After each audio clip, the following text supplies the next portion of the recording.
Cartulina. Muchas gracias a todos. Para mí, muchas gracias. Si el viernes os toca presentar el eje 3, pues qué ideas fuerza o qué planteamientos podéis recoger para exponer el viernes de cara a estimular un poco el debate, ¿no? Hacer una pequeña presentación y que luego... Yo diría que la base de cualquier alternativa emancipadora radical tiene que tener como sustento, como base, lo que ayer comentábamos, que puede que sea un consenso, lo podemos discutir si es que no, la cuestión del capital vida. Cualquier alternativa tiene que hacer que la vida gane al capital, ¿no?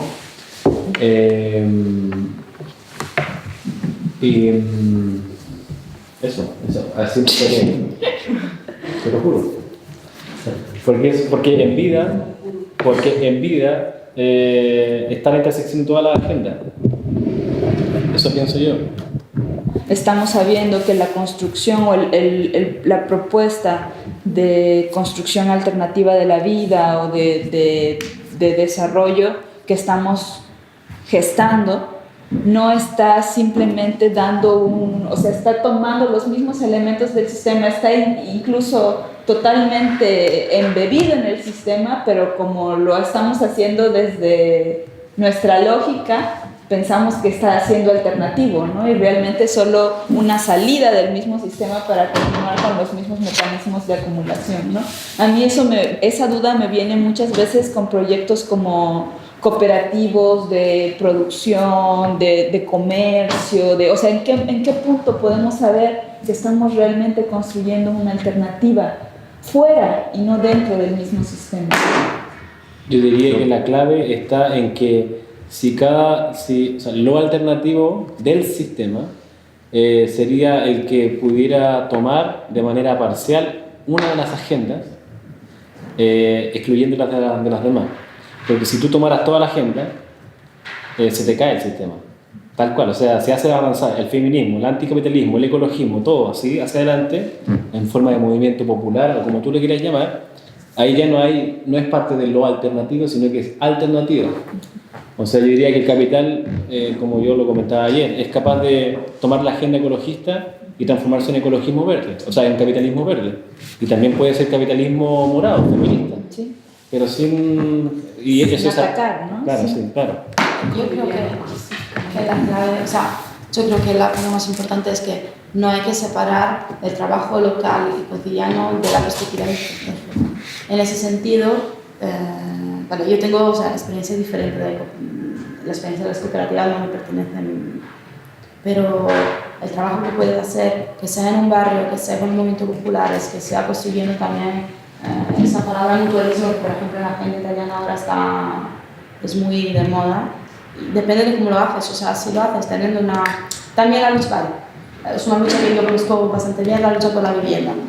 Si la haces solo porque para dar casa a lo que no tienen casa y ya está, al final te quedas siendo dentro del sistema. Si lo haces con la perspectiva que se necesita casa para todos, o sea, no para las familias con las que ahora yo estoy ocupando, por ejemplo, ¿no?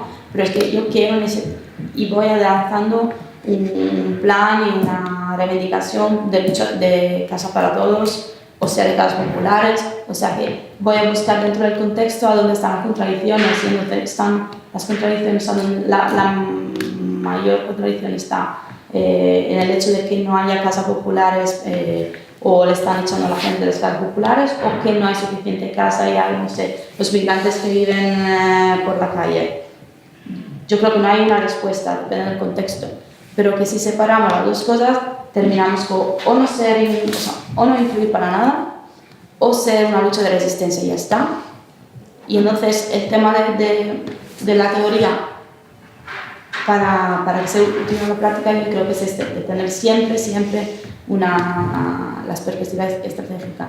Y también que no sea solamente por ese trocito de lucha, porque igualmente yo puedo también tener una perspectiva de reivindicaciones más en el espacio y en el tiempo sobre ese tipo de lucha de vivienda. Pero si no me doy cuenta que no puedes trabajar solamente con ese tipo de lucha, sino que tengo que estar dentro del contexto general y construir organizaciones que no solo O sea, que esa no es la única necesidad. Luego, claro, me puedo radicalizar y no sé, especializar, está equivocado. O sea, pero en una lucha particular. Pero, por ejemplo, si no quiero construir un movimiento de clase que sea sindical, que sea a ver la forma, depende del contexto y la parte del mundo, que no tenga cuenta que tengo que organizar toda la clase trabajadora y pues también mi lucha por la vivienda puede tener también, o sea, puede alcanzar también unos resultados, pero se quedan ahí y a lo mejor se le coge capital. Igual que la lucha feminista, para mí una lucha feminista que no tenga perspectiva de clase no sirve. O sea, vale, claro que sirve en el plan de derechos civiles, claro que sí, pero sin perspectiva de clase puede lograr ser más peligrosa para la lucha total que lo que puedes alcanzar. Lo que he hecho en la distinción entre lo alternativo A o la alternativa A y lo alternativo D, creo que tendría que ver mucha relación con lo que definimos primero como radical. Si aceptamos lo radical como estábamos viendo aquí, como una sistematización con respecto al posicionamiento en una contradicción fundamental, pienso que tiene que ver obviamente con lo que dice Marta acerca de, o sea, la relación entre la táctica que se asume en una situación determinada de una lucha y la posición estratégica, pero tiene que ver también con la capacidad de articulación que tengamos, porque si estamos definiendo en una alternativa vida, o sea, no se puede reducir cada uno a un tipo de perspectiva de posicionamiento, a un tipo de lucha nada más. Creo que cualquier tipo de lucha aislado puede ser fagocitado por el sistema. Y creo que en la clave de articulación está la clave para proponer un movimiento antisistémico, realmente una posición antisistémica.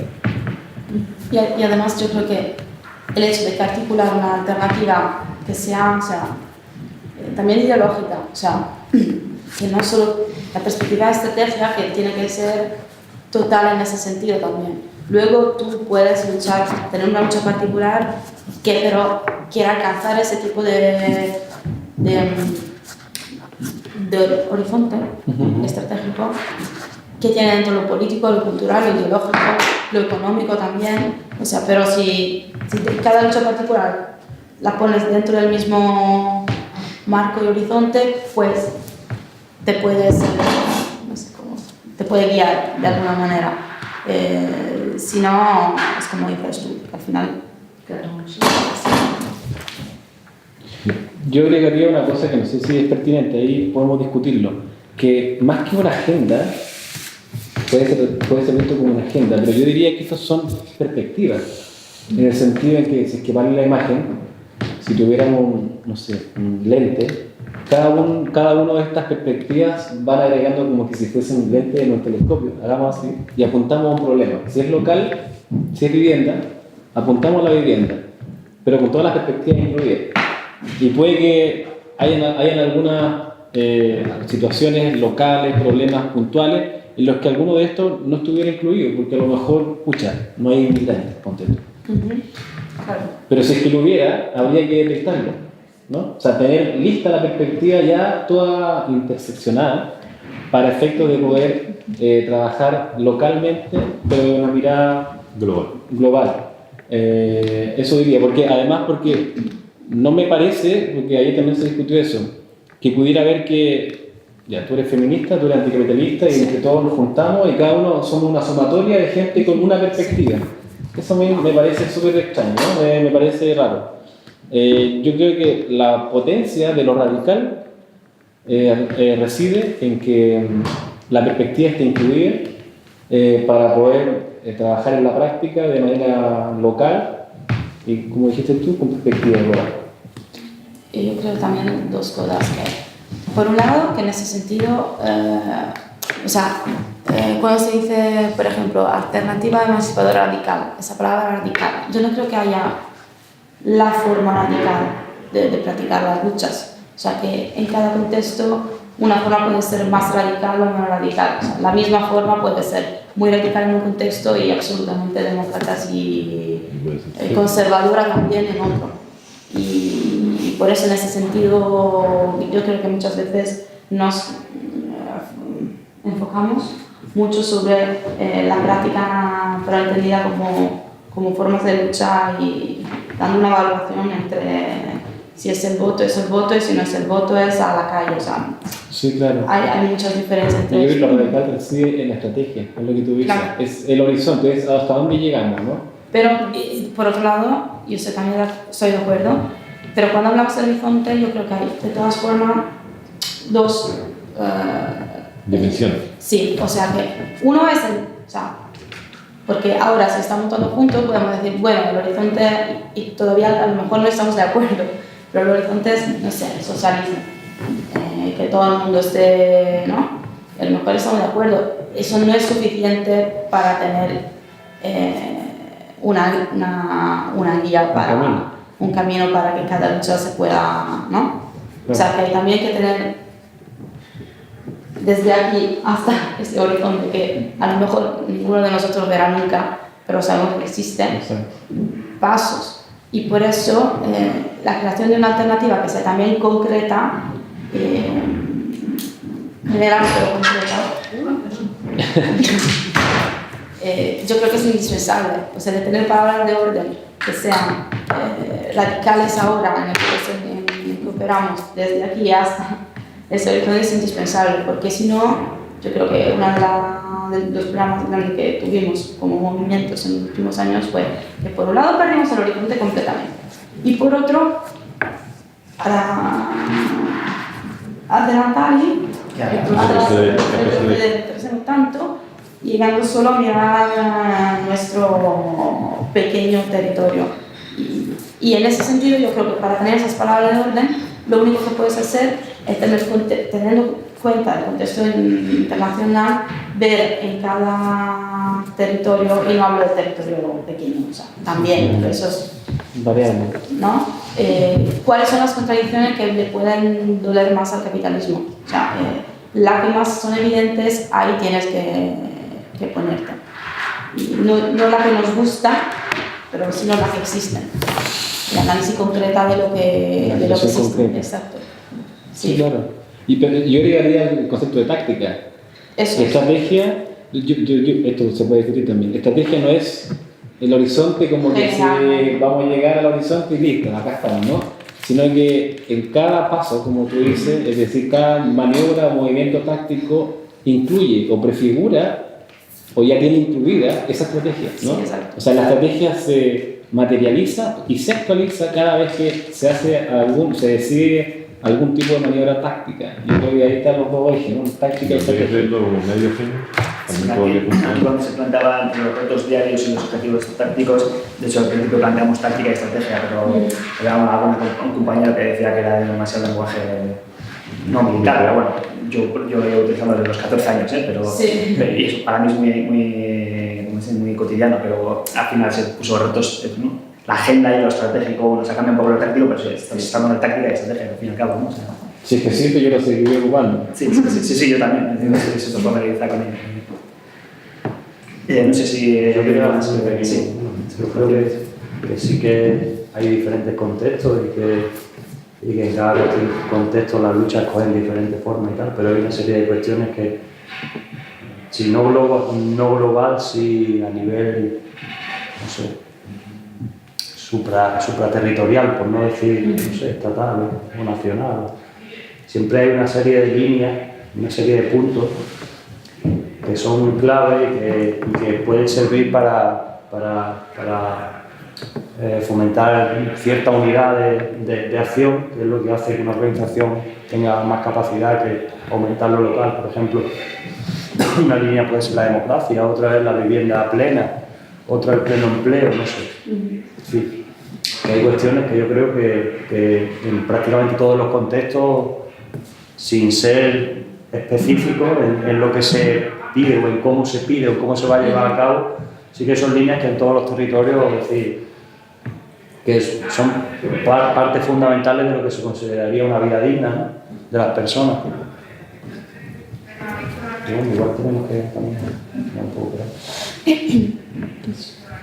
Yo creo que estamos todos más o menos en la misma Sí, línea, ¿no? ¿no? Yo no. No sé si hay algún punto que discrepe. Yo no veo que nadie se haya contradicho aquí por ahí. Me gustaría hablar de esta última cuestión. Podemos hablar de todas las cuestiones. Dale, Obvio. dale. ¿Cómo mantener el carácter emancipador desde la continuidad y dinamidad de proyectos con múltiples dimensiones? Yo creo que un eje es importante de cómo mirar las cuestiones de las tensiones que el capitalismo nos impone, es que sea un proyecto, una agenda solidaria entre los territorios.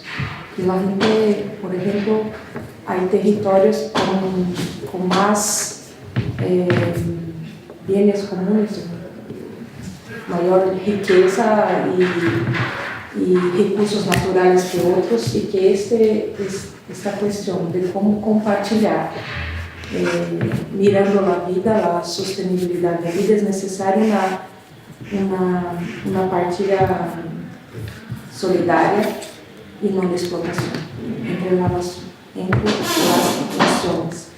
Y que esa es una tensión muy grande, porque en el capitalismo que se mira una agenda siempre de poner a la gente como abajo de sus pies. Entonces creo que esta cuestión de la partida solidaria entre los territorios de los bienes comunes es un reto importante.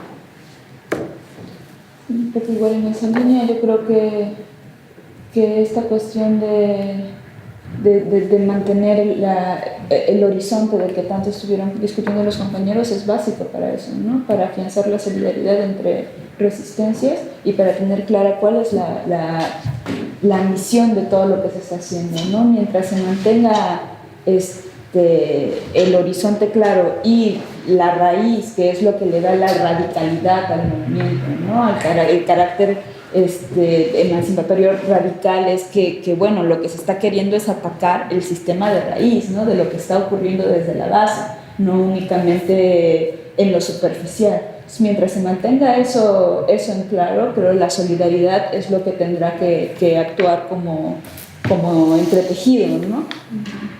Bueno, ayer también estábamos viendo la cuestión de cómo entender la articulación.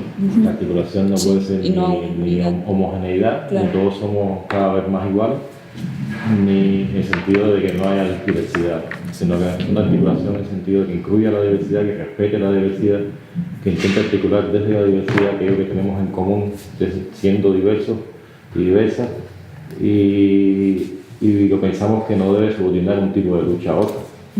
Un tipo de lucha no tiene por qué estar relegada a nada por el estilo, todas son claves para una alternativa. Ahora estoy pensando que en un contexto determinado, y aquí estoy apropiándome de tu preocupación, de obsesión con el contexto, en un contexto determinado podemos encontrar un tipo de lucha que esté más organizada que otro, que tenga una militancia más consciente, digamos. Entonces, o sea, también en términos de táctica hay que saber que, o sea, si bien no se trata de subordinar una lucha a otra, en un contexto uno puede ser, digamos, la locomotora de la oposición al sistema, de la alternativa, ¿no? Entonces también puede producirse, ¿no? Yo creo que también hay otro tema dentro de ese discurso, que es el tema de los enemigos. O sea, que es una palabra que muchas veces se olvida, pero el tema también de la solidaridad, por un lado, yo creo que está colegado. Por un lado, por el tema que decías tú de la solidaridad, yo creo, entre las luchas, pero también la solidaridad, que se puede también resumir la solidaridad en clase, ¿no? Y por otro lado, también la solidaridad internacionalista, o sea, que yo creo que de todas formas eso sea algo de imprescindible entre cualquier lucha. Y en ese sentido también, pero no en plan de solidaridad tal como tal, pero sino si vas a ver, porque la idea, ¿no? Que del internacionalismo, por la que no solamente yo soy solidario, sino que también si yo sé cuál es nuestro enemigo común, que si yo voy a combatirlo por un lado, tú por otro, pues nos ayudamos también concretamente de esta lucha.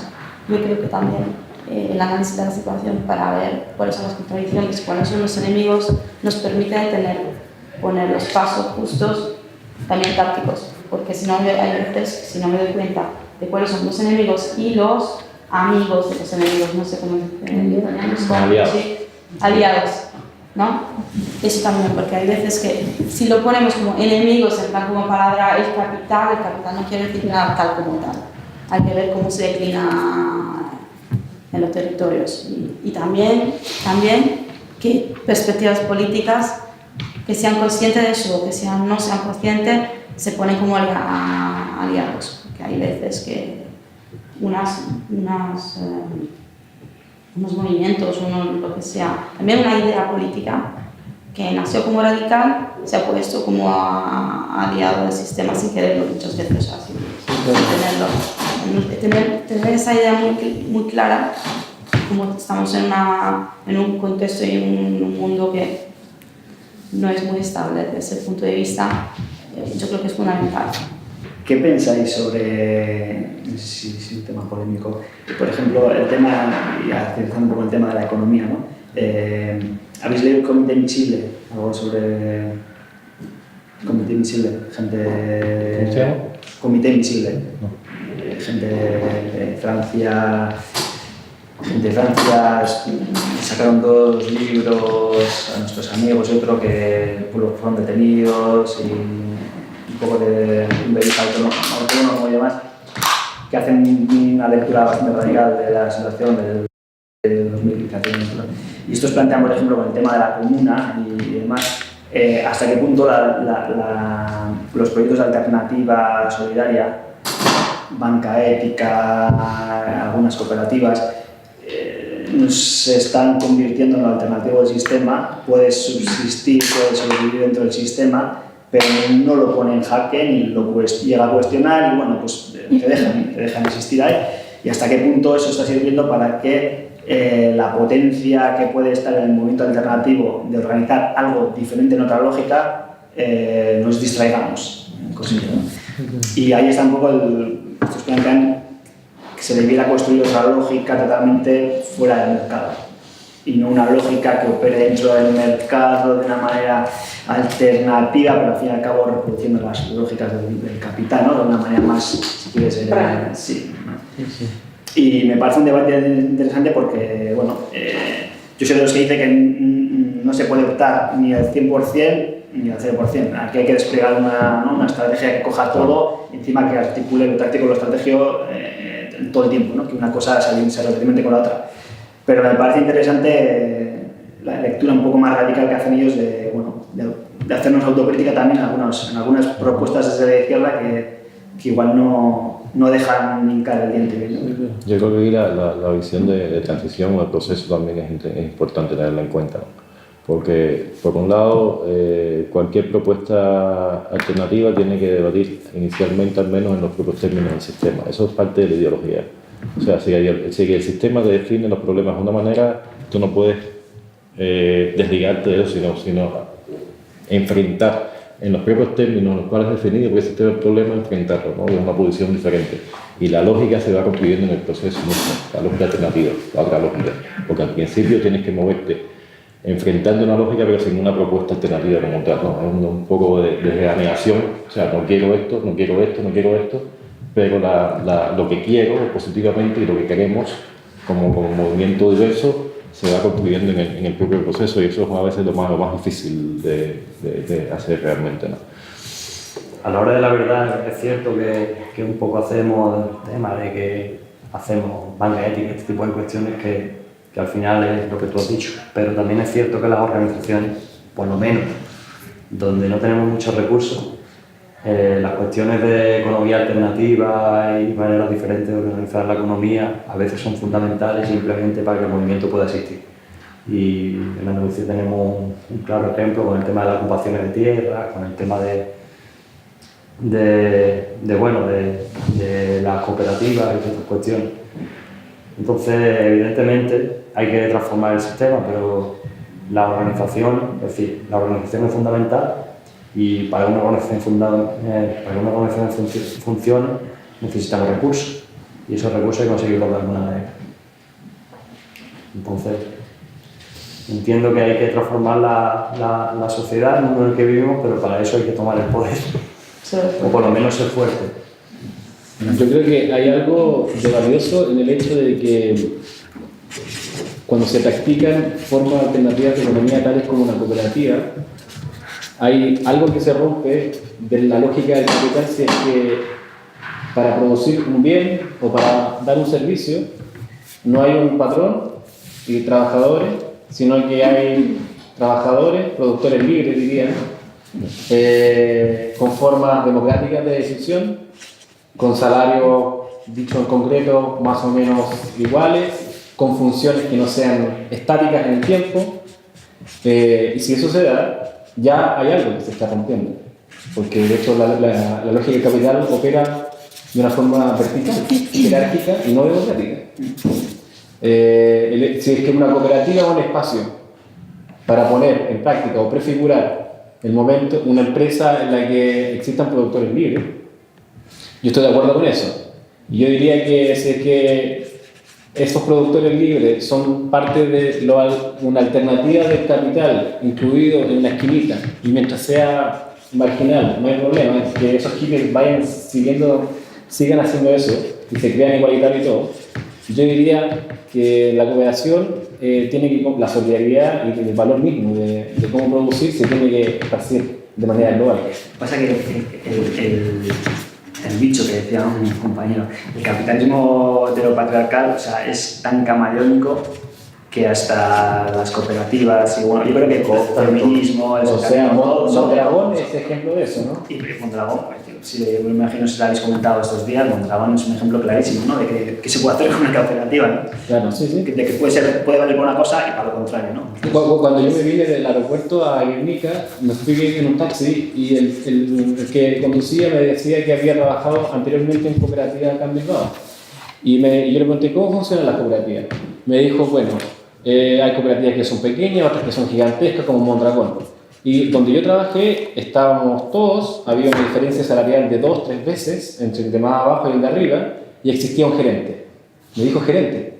Y dije, ok, acá hay una cooperativa un poco chunga, ¿no? Así como que ya dijiste gerente. Pero sin embargo, el gerente, como era que me contaba, podía durar 4 años y otro podía reemplazarle. Pero la función del gerente igual tenía una calidad distinta al del obrero o el operario de abajo. Eso. Entonces yo dije, ok, acá hay una cuestión que puede ser que esté ahí un poco mezclada y una trampa. A ver, esa palabra para mí, economía alternativa, no quiere decir nada.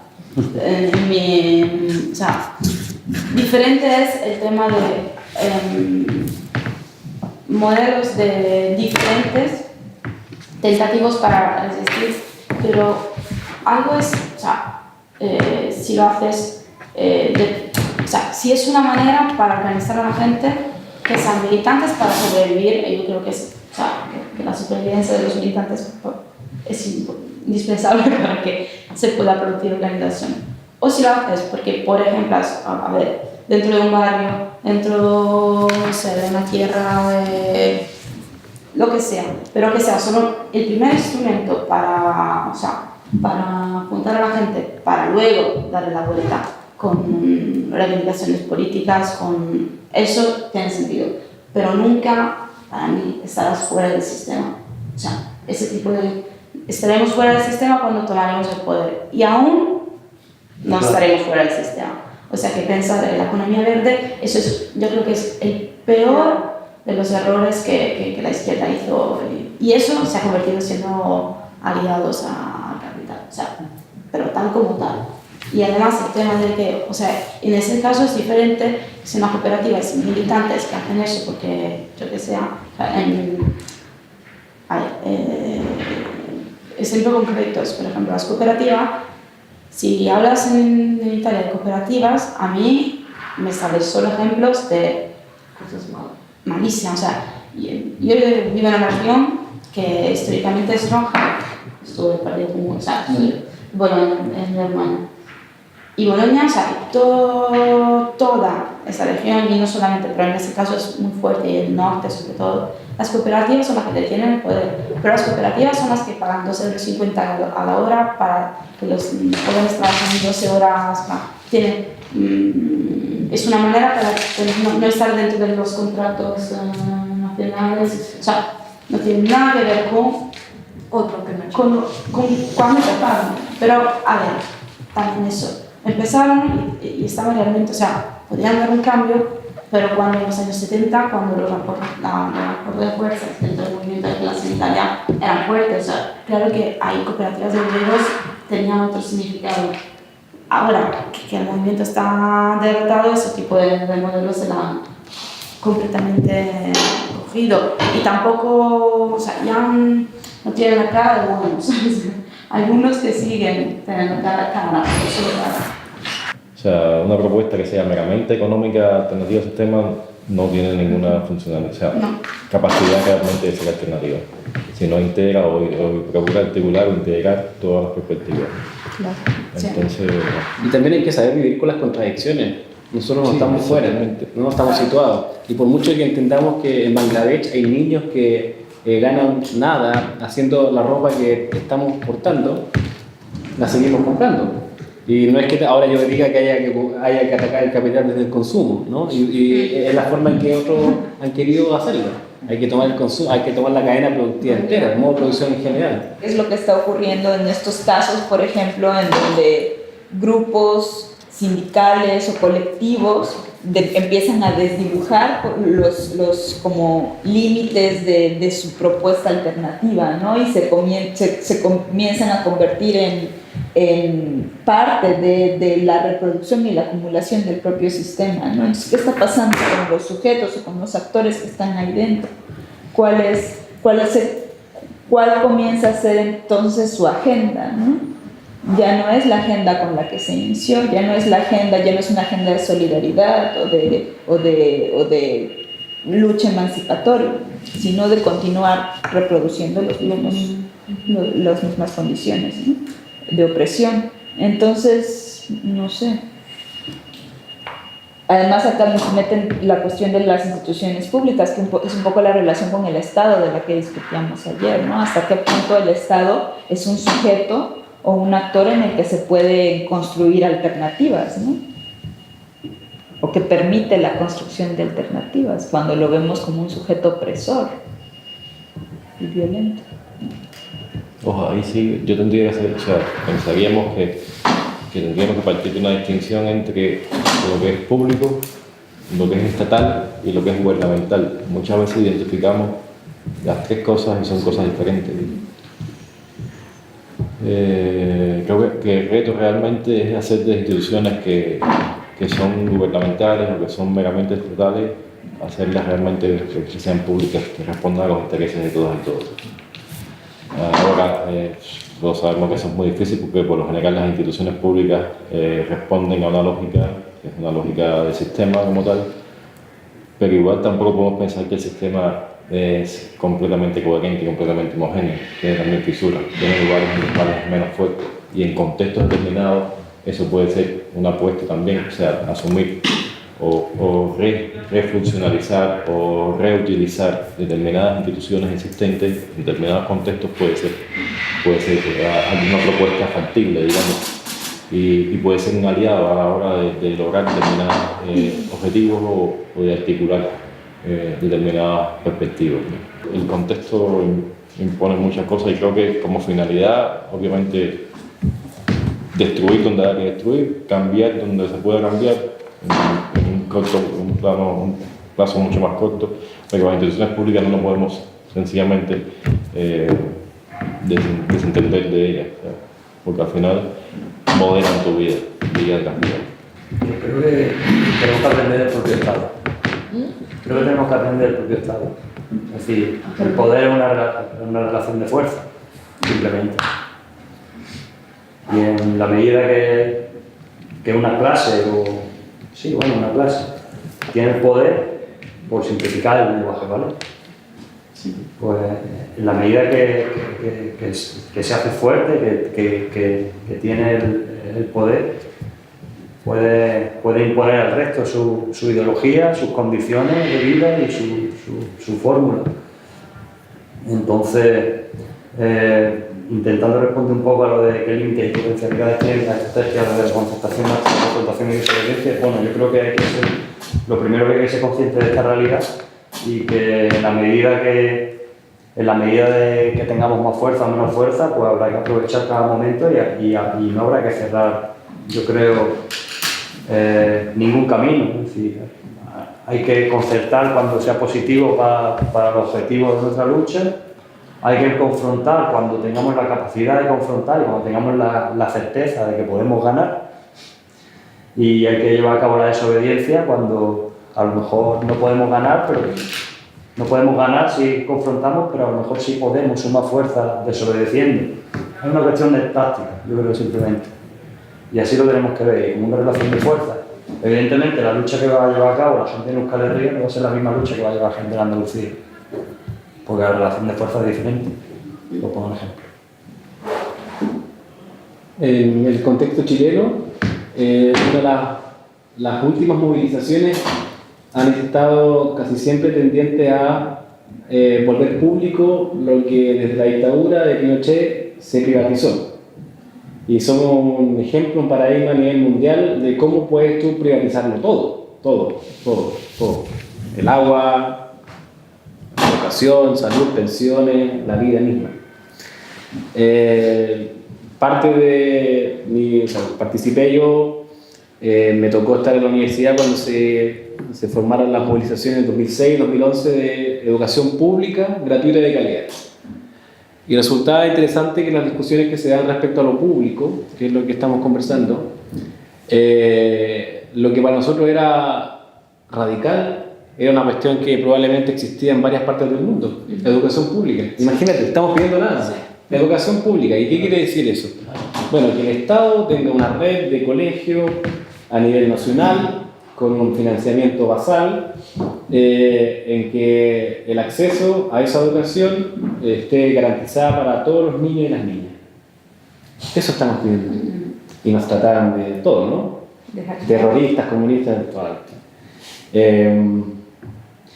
Lo público, y bueno, a partir de eso, se daban discusiones que yo creo que todavía las tengo un poco abiertas, porque hay quienes decían, bueno, ¿cuál es la línea a seguir después de que ya, tú tienes que privatizar la educación? Y eso implica, en términos concretos y personales, endeudamiento, competencia, frustración, porque el que no tiene dinero no puede entrar a estudiar y tiene que hacer otra cosa, bla, bla. En la etapa o el paso de exigir educación pública, si se logra, ¿qué viene después? Porque yo miro la educación, por ejemplo, ahora que me tocaba estar viviendo en Alemania, y en Alemania la educación pública es de punta, pero sin embargo a los 12 años hacen distinción de clase según si el niño es medio leso o no, y si es manual o intelectual. La educación pública también puede tener una gran cantidad de características opresivas. Entonces, una de las preguntas que yo me hacía, una vez que ya estamos actualmente en Chile, en la etapa de todo está privatizado, imaginemos que pasáramos la etapa de que tenemos o alcanzamos una educación pública. ¿Cuál es el paso siguiente? Habían quienes decían educación pública con control comunitario. Es decir, si acaso la comunidad educativa está conformada por padres, apoderados, estudiantes, profesores, auxiliares, etc., trabajadores en general. Bueno, sería interesante que ese colegio fuera administrado, gestionado por esas mismas personas. ¿Sería posible eso? A mí me parece bonito, suena bien. Pero no sé si es que la educación pública y los marcos en el que se pudiera instituir permitiría algo así. Y yo creo que respecto a lo público, yo estoy de acuerdo con que hay que distinguir entre lo estatal, lo público y lo gubernamental, porque hay quienes se pierden, ¿no? En esas mismas discusiones, en esas mismas marchas, nos trataban de estatalistas por esperar buscar una educación pública. Y decíamos, no necesariamente, de hecho, esto podría ser un paso para otra cosa. No tiene que ver también como si es que uno lo quisiera trasladar a otro contexto, en el caso del sindicalismo. Nosotros en Chile, respecto a los derechos laborales, está prácticamente prohibido, está restringido, pero pareciera que está prohibida la sindicalización. Es bajísima. La negociación colectiva está más o menos restringida, o sea, casi restringida. Y había quienes que decían, bueno, el paso que tenemos que seguir es lograr una negociación colectiva por ramas industriales a nivel nacional para que pudiéramos paralizar en el conjunto de la nación. Okay. Y eso es prefigurativo del momento en que esas empresas sean nuestras. ¿Servirá? ¿El sindicalismo sirve? ¿Prefigura el comportamiento del futuro? Son preguntas que yo tengo abiertas. El público es algo que hay que reconocer como algo justo, o sea, no es algo, y no siempre coincide con el estatal, pero sí es que hay que tomar fuerzas para empujar al Estado, para que convierta en público. Los procesos de privatización creo que, que pertenecen a todo lo que estamos, a todos los estados de lo que estamos aquí. Claro que hace años que los aeropuertos eran diferentes, no solamente debería ser una educación pública, sino también emancipadora, sino ibas a decir qué tipo de educación dentro de qué tipo de los programas. Pues claro que ahora que hemos retrasado, pues hay que como primero decir que tiene que ser público, la sanidad, la escuela, lo que sea. Y por otro lado, yo creo que otra pregunta que hay que ponerse no es solamente si la toma del poder, sino también a dónde está el poder. Porque, por ejemplo, dentro de la Unión Europea, si nosotros vemos que solo el Estado como enemigo, vemos la sobreestructura que está, pues sí, si vamos a pensar, vamos a tomar el poder, porque pensamos que el poder está solo dentro del Estado, pues aunque estemos en el gobierno, ahora no podremos hacer nada sin salir de la Unión Europea o sin combatir con ella, porque nos imponen unas cosas y si no vamos a cumplir con los que nos imponen, la sanidad, yo puedo ser comunista y ir al gobierno de Italia y decir, quiero hacer la sanidad gratuita, pues no lo puedo hacer. O sea que también hay que ponerse a dónde está y cuando sabes a dónde está, cómo me relaciono y cómo voy a tomarlo para dar la vuelta. Justo ahorita, hace unos días antes de venir acá, estábamos en un encuentro en México. Ahorita en México estamos en una transición importante de gobierno, ¿no? Acaba de ganar un presidente que supuestamente es progresista. Estamos por ver, tenemos muchas dudas, fundamentadas además. Y justo estuvimos en una discusión, en un foro, discutiendo acerca de la energía y cómo debe darse una transición energética adecuada para el país, ¿no? Que ahorita no existe. La energía supuestamente es pública, pero realmente es pública que le permite a los privados generarla y venderla, ¿no? A través de las redes públicas. O sea, la gestión es privada. Ajá. Y entonces un poco la discusión estaba esta discusión de, bueno, hasta qué nivel pedir la exigencia de que la energía sea un bien común, sea considerada como un bien común y que sea gestionada completamente por el Estado, ¿no? Porque también hay propuestas, por ejemplo, de generación de energía desde lo comunitario. Entonces, si uno comienza a generar esas propuestas de la generación de energía comunitaria, entonces ahí ya no puede estar en manos del Estado. Porque además el Estado no considera a las comunidades a las comunidades indígenas como sujetos capaces de poder hacer esta generación y esta gestión, ¿no? A los únicos que considera capaces es a las empresas. Entonces justo mucho estaba esta discusión en torno a, bueno, nacionalizar o no la energía, convertirla en un bien público o empujar mejor procesos, o sea, que se genere una legislación adecuada para que puedan haber procesos de gestión comunitaria de la energía. Entonces, un poco también ahorita me salta esto, ¿no? ¿Cómo vemos lo público en ese sentido?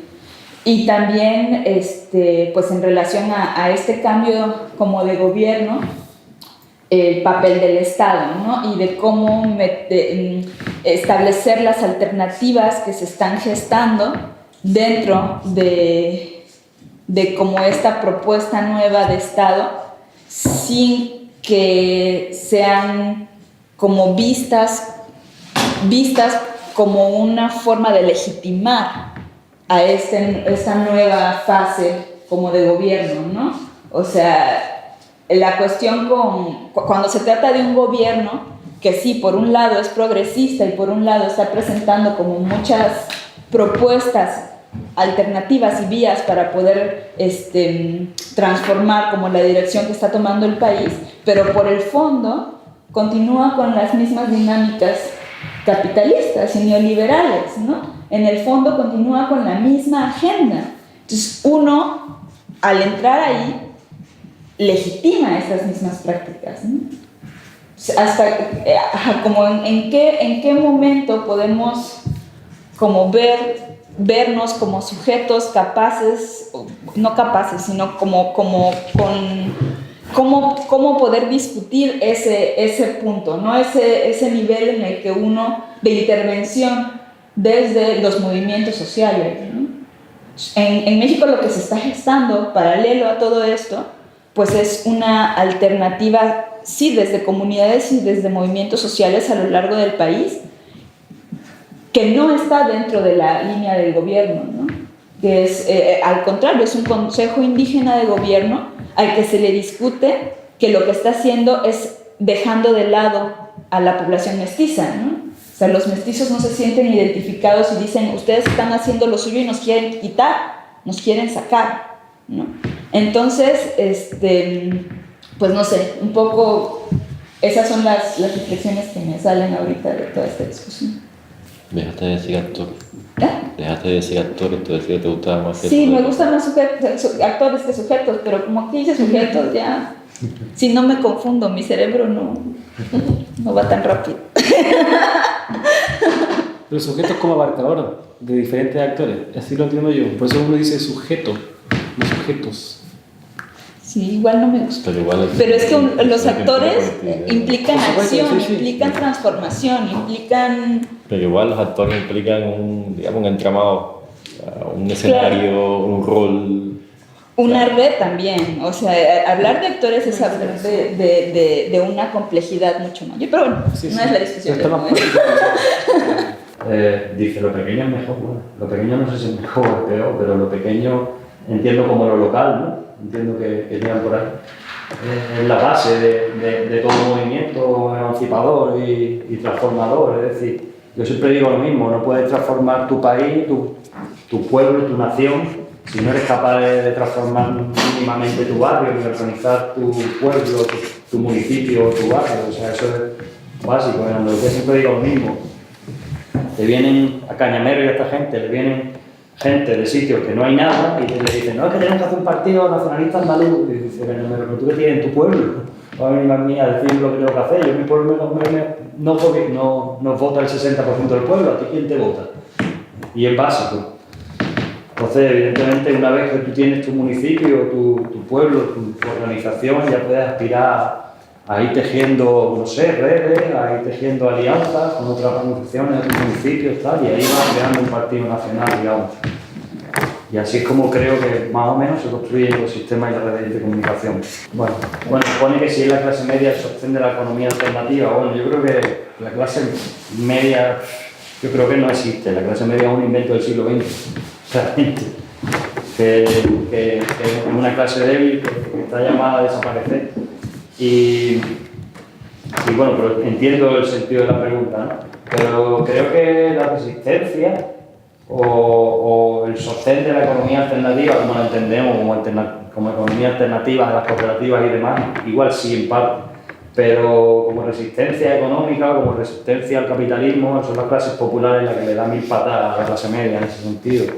Es decir, cuando una madre de un hogar, de una familia de trabajadores, tiene que coger las sobras del día anterior e inventarse un plato nuevo, eso es resistencia y eso al final también es economía alternativa, si lo queremos llamar de algún modo. Es decir, dice los cubanos. Claro, los cubanos de eso pueden hablar mucho más que yo. Bueno, no sé. Puedo hacer una pequeña introducción de todo. Yo estoy pensando lo que es pequeño, porque, por ejemplo, en Brasil, los pequeños agricultores en Brasil viven en los sitios, en las zonas urbanas, 90% de la gente. En las zonas urbanas. Urbanas, sí. Mira el tamaño de Brasil. Y solo 8, 9, casi 10% viven en las zonas rurales. Estos son grandes, los pequeños agricultores son quien produce alimentación para los 90. Entonces, no sé, esa cosa de que lo pequeño, porque los pequeños son muy grandes cuando están juntos.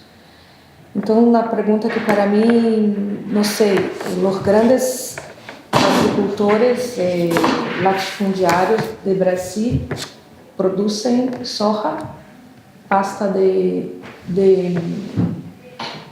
eucalipto para hacer papel, para hacer esto, pinos, y producen gado, boi, vacuno, ¿cómo se llama eso?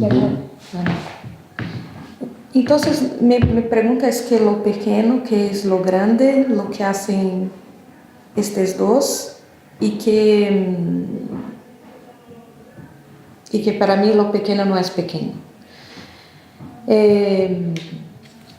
Pero la pregunta también cómo hacer con que esta economía nueva que estamos construyendo no sea una reproducción de lo mismo, que se garantiza bienestar para algunos y no para todos, y cómo hacer eso afuera de un sistema. Por ejemplo,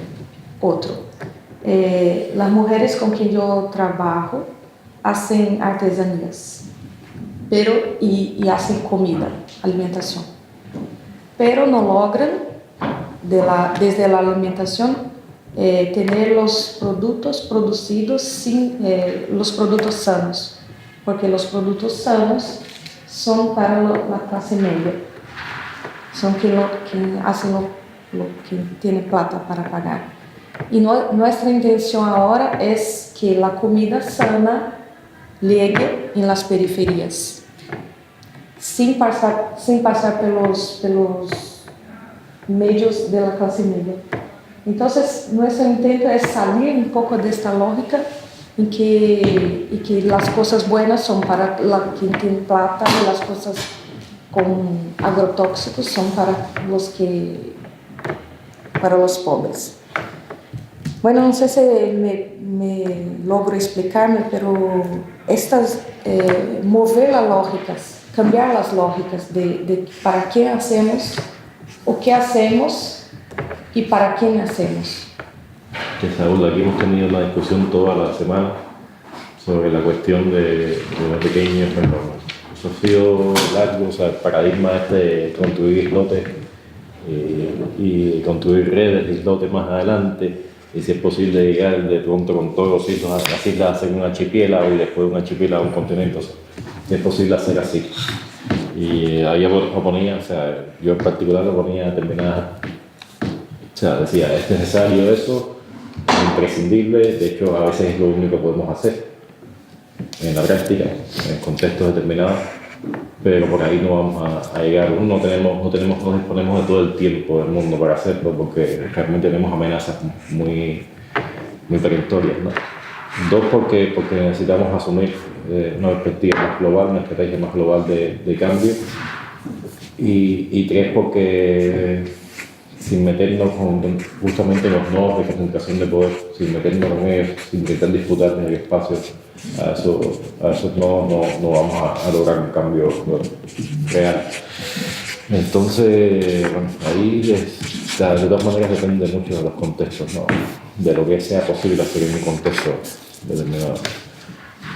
Pero creo que la pregunta esencial va por cómo disputar realmente espacios en el mercado capitalista. Eso es algo. Ayer estábamos hablando también de la cuestión de lo común, o sea, de los bienes comunes, cómo disputar y hacer que los bienes comunes actúen realmente como bienes comunes, y no solo meramente, o sea, que no sean privatizados o privatizables, o disputar esos espacios de privatización, o hacer que lo público, o sea, que lo privado devenga público, un público entendido no como estatal, no como dirigido verticalmente, controlado como un sistema estatal y tal, ya sea la regulación o sea lo que sea, sino que responda realmente a una lógica común, comunitaria, etc.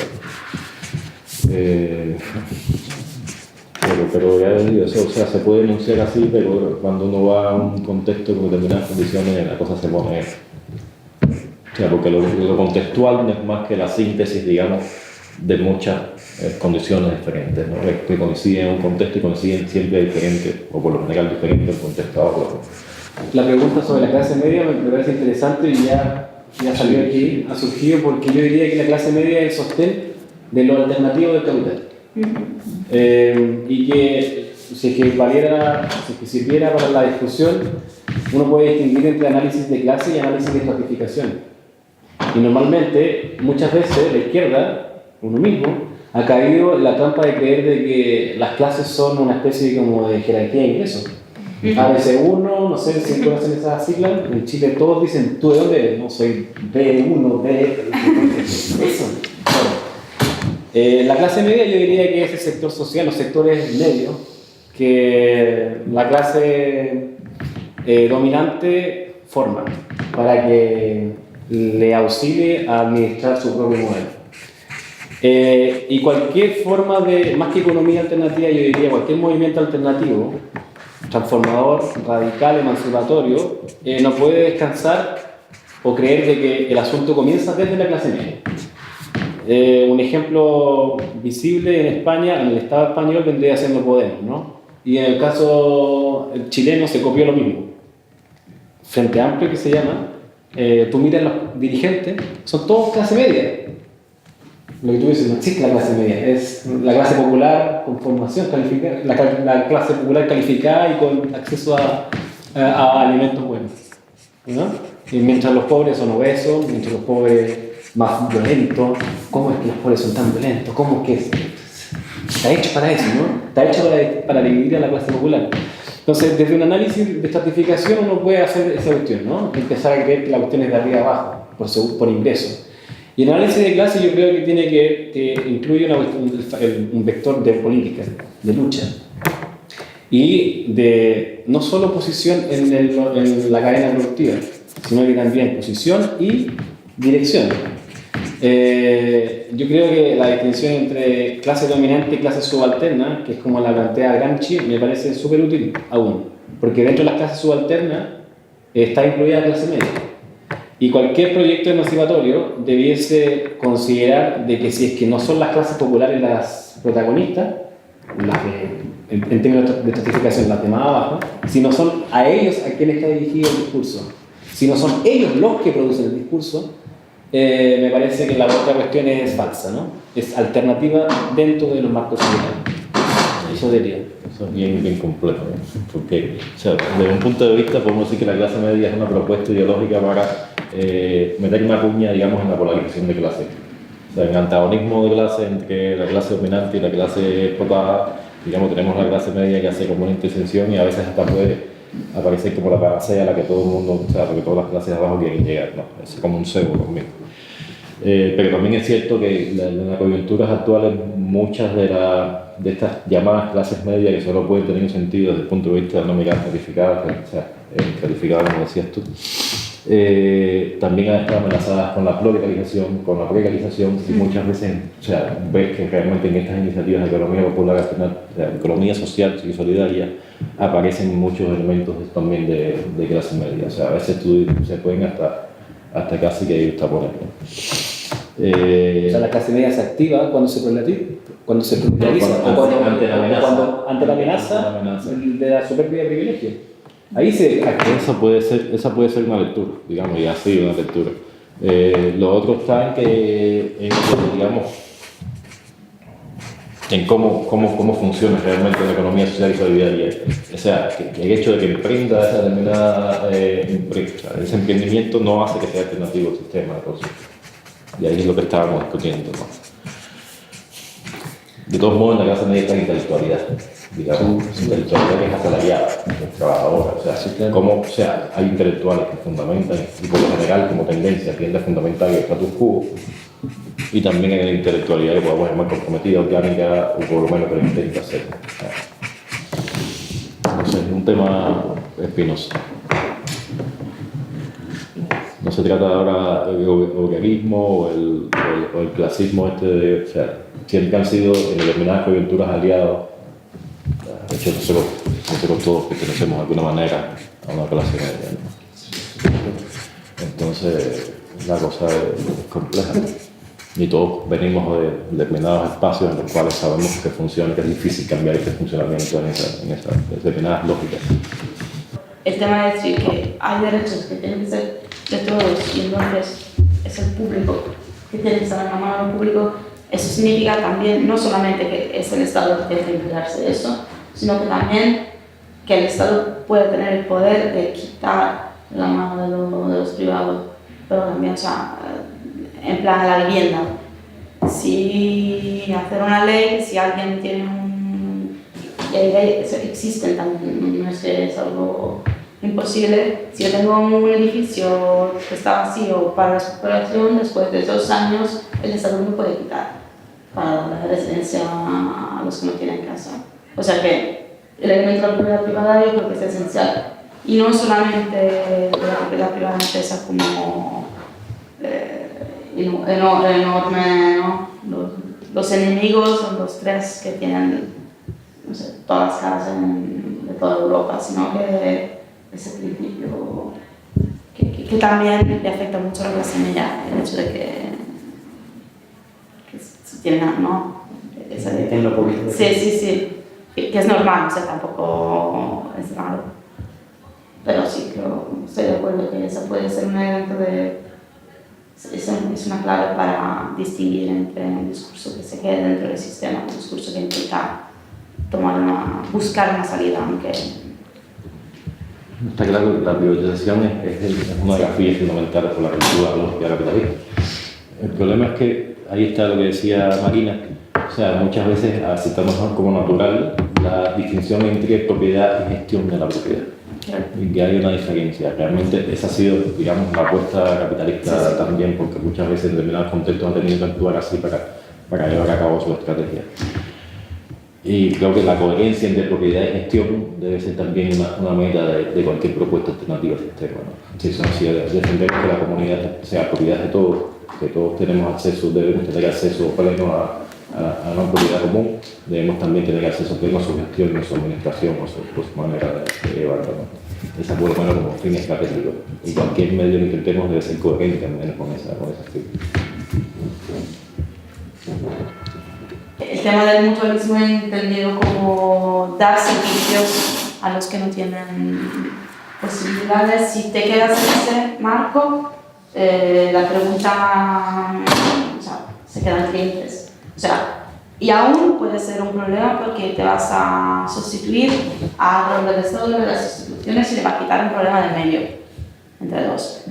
Y es diferente y puede ser la misma cosa con una óptica diferente. Si das un servicio para organizar a la gente, que sea vivienda, que sea un hospital popular, que sea una escuela popular, sea lo que sea, si lo haces para crear comunidad, para dar la vuelta, pero para organizar, o sea, hablo de la vivienda porque creo que es como un ejemplo muy práctico que luego se puede, no solamente, o sea, si organizar a la gente, quiere decir también decirle que si quiere luchar contigo, no tiene que luchar solamente cuando hay subdesalojo, o sea, que tiene la obligación a llegar a otros desalojos, y si no quiere, pues que encuentre otro sistema. O sea, yo no pienso que una organización tenga que solucionar al individual si el individual no quiere intentar dar la vuelta también a la conciencia de la organización colectiva. Sí, que eso no debería diferenciar de una ONG. Eso, ¿no? Hay gente que plantea, por ejemplo, en las próximas décadas las diferentes crisis que van a venir, ¿no? El sistema capitalista van a generar condiciones subjetivas y objetivas muy diferentes, donde se van a dar oportunidades de que la gente se pueda organizar y que seguramente la extrema derecha va a intentar, pues como Amanecer Dorado, Andrés, etcétera, va a salir. Hay gente, por ejemplo, que está empezando a tener una reflexión sobre el asistencialismo revolucionario, sobre la solidaridad combativa, concienciadora, o sea, de cómo organizar redes de apoyo mutuo que no se queden en una gestión concreta de servicios, sino que valgan para estrechar solidaridad, para organizar, para tomar conciencia, para sumar a la lucha, ¿no? Pero lo haces, para mí, si dentro de la organización le pones en político. O sea, si solo se queda como se necesita, no tienes casa, te voy a ayudar para que no te echen, o te indico a dónde ocupar, o voy a ocupar contigo y ya está. O igualmente, no te dan clase, o sea, eres un migrante y hay centros de acogida que son, o sea, un infierno y no tienes posibilidad de tener clase y hay clases, o sea, escuelas populares para dar clase, por ejemplo, ¿no? A los migrantes. Si solo te pones dando clase, es un servicio que pudieran encontrar también dentro del centro. Sí, por eso digo lo de ¿no? la concienciación, o sea, que tiene una actividad solidaria, pero que ayuda a tomar conciencia política, ¿no? Y ahí solo le puedes, o sea, tienes que poner el tema de la conciencia de la organización también colectiva y de los problemas que van a vas a clase, vale, y vamos a juntarnos, lo que estáis ahora viendo en nuestra clase, y a reivindicar el hecho de que no haya clase. O sea, ir empujando que no tenemos que sustituirnos nosotros a los servicios de bienestar. O sea, si la escuela debería ser pública y si los niños por la tarde, los padres y las madres que la trabajan no tienen posibilidad de no saber dónde estar, yo no solamente tengo que, y eso está bien para crear comunidad, que voy a hacer, pues cuidar, no sé cómo se dice en castellano, a hacer los trabajos, por ejemplo, con los niños. Si exacto, voy a hacer eso y eso en el barrio está muy bien, pero luego voy con las manos con los padres de los niños a decir que se necesita que se haga la escuela pública a coger ese problema. Yo creo que eso siempre es el cambio entre el trabajo de una ONG o el trabajo político de que hay de conciencia. Estamos claros que en lo público siempre deben intervenir diferentes actores. De hecho, intervienen en los contextos de diferentes actores. Claro. Y cada actor interviene, sea el Estado, sea una comunidad, sea un movimiento social, intenta entender lo público y hacer que lo público sea algo afín a lo que ellos proponen, ¿no? O sea, por lo general en estos espacios incluso las empresas privadas intervienen en lo público también. Claro. Y cada cual, digamos, hace que lo público sea algo distinto en diferentes contextos. Sí, muchas veces el estatal, o sea, el público es algo, pero luego el estatal, muchas veces todos los servicios ahora están entre públicos y privados. O sea, formalmente es del Estado, pero luego hay las cooperativas. Como decía Marina, el ejemplo ese, ¿no? O sea, si la propiedad, digamos, las energías están en manos de la gestión privada, al final actúan como si fueran privadas. Claro. ¿Cuál es el costo de eso? Pero eso es una Pero muchas veces funciona como un poner. discurso ideológico. ¿No? La energía es de todos y la Cerro Cárdenas nacionalizó el petróleo en México.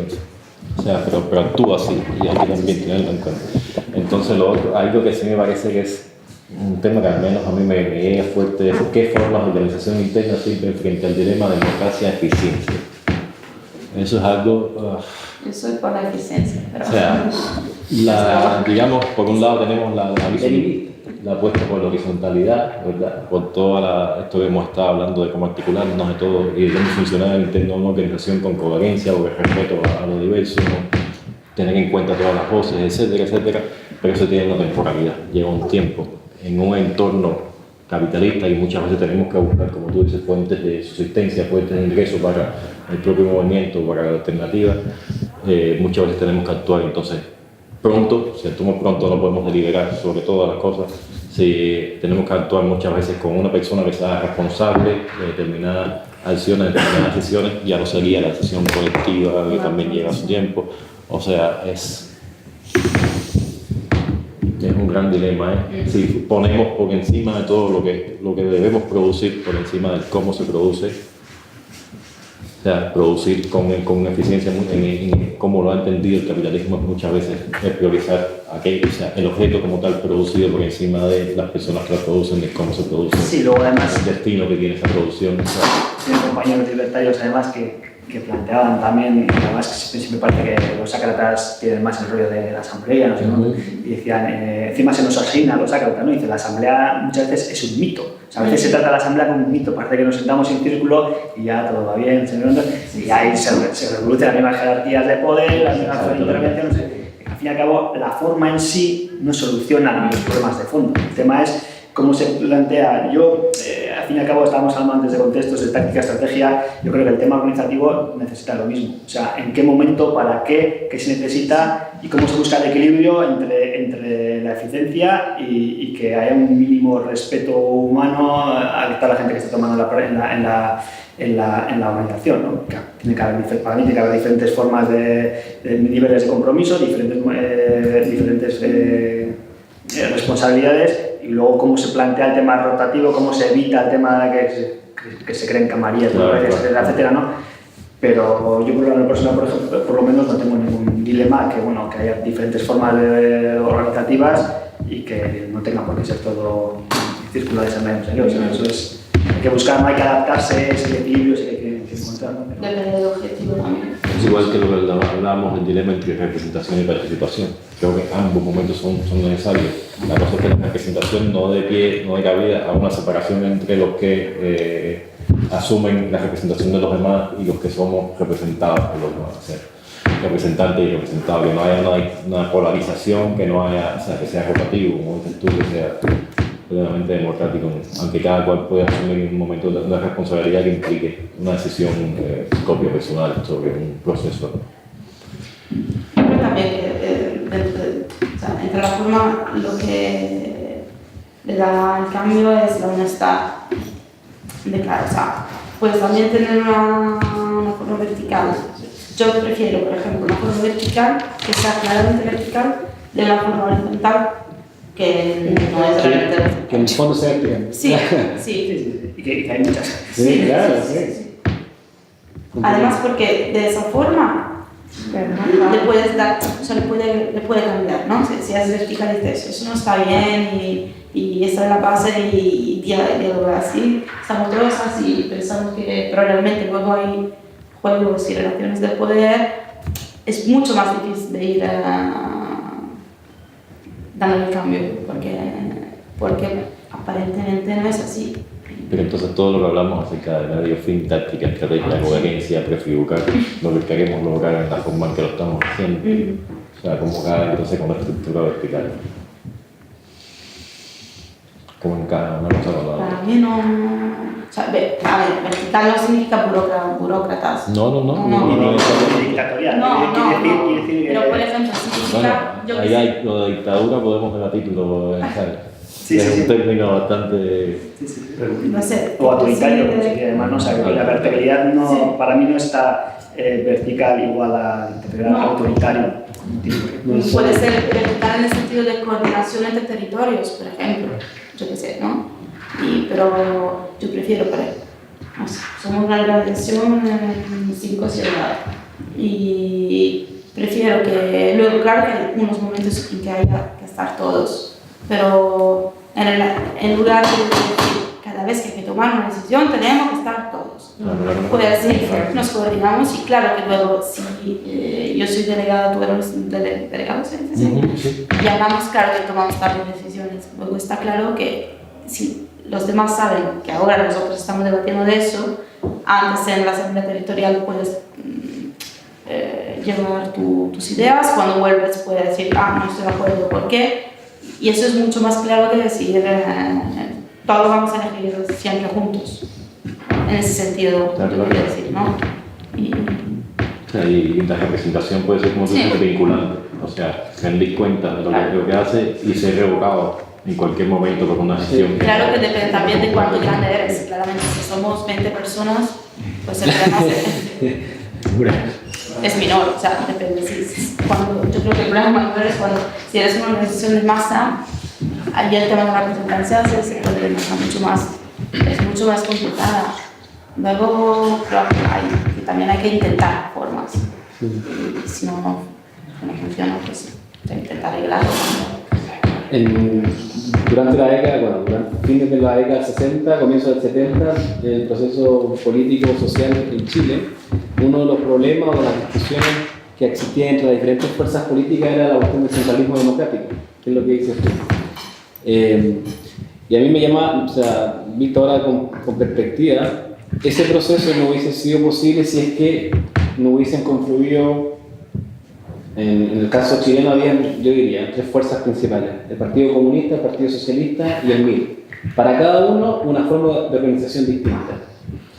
El Partido Comunista tenía esa cuestión de ser un elefante blanco que avanzaba lentamente, y cuando había que hacer una maniobra que requería urgencia se demoraba más del tiempo necesario, pero lo hacía, y movía a todos sus militantes de la forma, y ya. Los miristas eran los chicos, ¿no? El niño chico que mira al papá grande, que son los comunistas, y le dicen: oye, nosotros somos también centralistas democráticos, pero somos más revolucionarios y somos más rápidos que ustedes. Y de hecho no eran más rápidos porque eran más chicos. Y había que hacer una maniobra, había que entrar a un banco a robarlo, entraban y listo, se acababa la cuestión. Y el Partido Socialista tenía la tarea de ser una plataforma electoral de esas dos fuerzas: el que iba más rápido y el que iba más lento. Y un exiliado chileno allá en Alemania me decía: si se trata de graficar la época en Chile, uno podría decir a través de una imagen: el Partido Comunista era el bote y el Partido Socialista eran los remos, y el que remaba era el MIR. Y hay una canción de Silvio Rodríguez que se llama La fábula de los 3 hermanos. Uno mira para arriba, y de tanto mirar para arriba tropieza con las piedras de abajo. El que mira las piedras para no caerse se olvida de dónde tiene que ir. Y hay uno que es como que mira de arriba para arriba y tiene los ojos así. Al final se pierde. Y se pierde.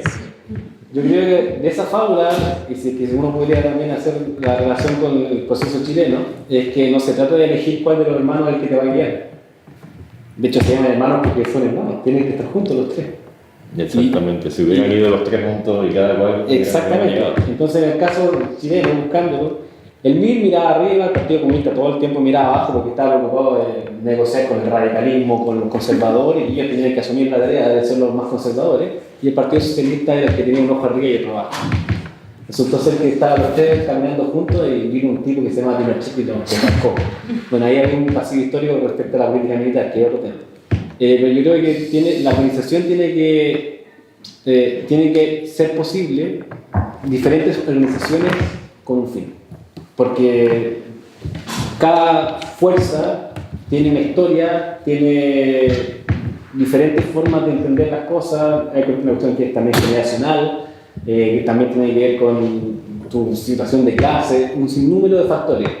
Yo creo que no hay que elegir, o yo tendría que creer que no hay que tomar partido por la organización o la metodología correcta. Lo que sí hay que hacer es aliarse con los que, teniendo divergencias respecto a eso, se siga avanzando en el camino correcto. Yo comentaría también que antes se estaba dando la toma del poder, etcétera, sin entrar al debate. O sea, en los últimos años hay un cambio de paradigma que tampoco se opone al 100% de la construcción del poder popular, más que la toma del poder, sabiendo que también la toma del poder que se hace referencia no fue una toma sin meses, fue también un proceso de construcción, pero bueno. Pero si de alguna manera se está actualizando, renovando un poco el discurso de la construcción del poder popular, para mí sería vital también, o sea, cómo proyectar y construir alternativas desde el funcionamiento diario, o sea, intentar proyectar en el día de hoy, o sea, lo que queremos a futuro en nuestro funcionamiento.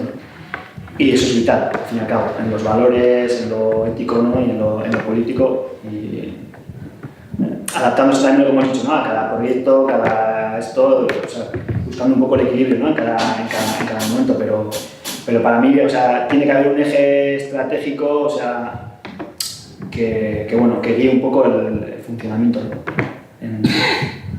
Intentar proyectar un poco esa felicidad de futuro, pues intentarlo también. Ya no es tanto horizontalidad o verticalidad, sino, ¿no? O sea, cafetito ahora, Sí, ¿no? luego un chapa.